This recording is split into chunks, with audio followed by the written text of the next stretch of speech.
మాది అమడుగూరు మండలం జేకేపల్లి పంచాయతీ కందుకూరు వారిపల్లి. నా పేరు శ్రీనివాసులు. 2 రోజులుగా పసుపులేటి వెంకటరమణ గారు ఏదో కేసుల విషయం గురించి, అతని కొడుకు గురించి కొన్ని ప్రసార మాధ్యమాల్లో చూడడం జరిగింది. పసుపులేటి వెంకటరమణ గారికి వయసు రీత్యా పెద్దవాడు. కాకపోతే చెప్పేది మేము ఒకటే ఏమంటే జనసేన పేరు పెట్టుకుని మచ్చలేని నాయకుడైన పల్లె రఘునాథరెడ్డి గారి మీద లేనిపోని అమాండాలు వేయడం, ఆయన ఇరుక్కొండే కేసుల్లో ఆయన జైలుకి వెళ్లడం జరిగింది.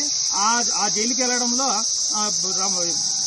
రఘునాథరెడ్డి గారి మీద నిందలు మోపడం, మచ్చలేని నాయకుడైన 30 ఏళ్ల రాజకీయ చరిత్రలో ఇలాంటివి ఎన్నో ఒడిదుడుకులు చూసిన రఘునాథరెడ్డి గారికి ఇలాంటి వ్యక్తులు ఒక లెక్క కాదు. కాకపోతే ఇలాంటి వ్యక్తుల చెత్తను మిందేసుకొని చేయాల్సిన అవసరం రఘునాథరెడ్డి గారికి అసలు కంటే లేదు. ఇవన్నీ ఆలోచన చేసి ఆ వెంకటరమణ గారు గ్రహించి కొడుకును మందలించుకోవాల్సిందిగా కోరుకుంటున్నాను. రెండో విషయం ఏమంటే లోకేష్ బాబు గారిని, చంద్రబాబు నాయుడు గారిని తిట్టే స్థాయి ఈయన పసుపులేటి రమేష్ కు లేదు. కాకపోతే ఇక్కడేదో జనసేన అనేది అవన్నీ చేసేది, ఇవంతా రోత సృష్టించేది, పిల్లనాయల్ని అంటేసుకునేది, ఇవన్నీ రోత సృష్టించి కేసుల్లో ఇరుక్కొని ఆయన 3-4 రాష్ట్రాలలో కేసులున్నాయి.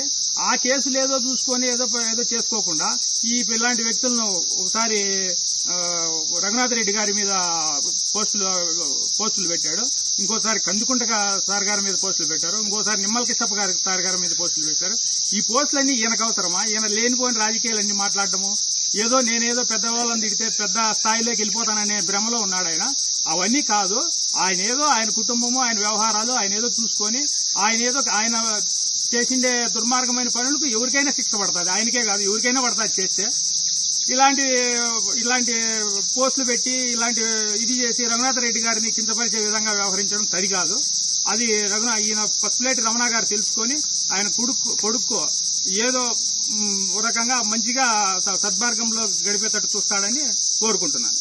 వెంకటరమణ గారు, మీరు వయసురీత్యా పెద్దవాడు, మీరు అన్ని గ్రహిస్తారని మేము మనవి చేసుకుంటున్నాం. మరోసారి నీ కొడుకేం పతీతుడు కాదు. హైదరాబాద్ లో కేసులున్నాయి, కర్ణాటకలో కేసులున్నాయి, ఏపీలో కేసులున్నాయి, వివిధ రాజకీయ పార్టీల నాయకుల మీద పోస్టులు పెట్టిండే కేసులు ఉన్నాయి. ఇవన్నీ ఆలోచన చేసి మీరు మీ కొడుకును సద్మార్గంలో పెడతారని ఆశిస్తున్నాం.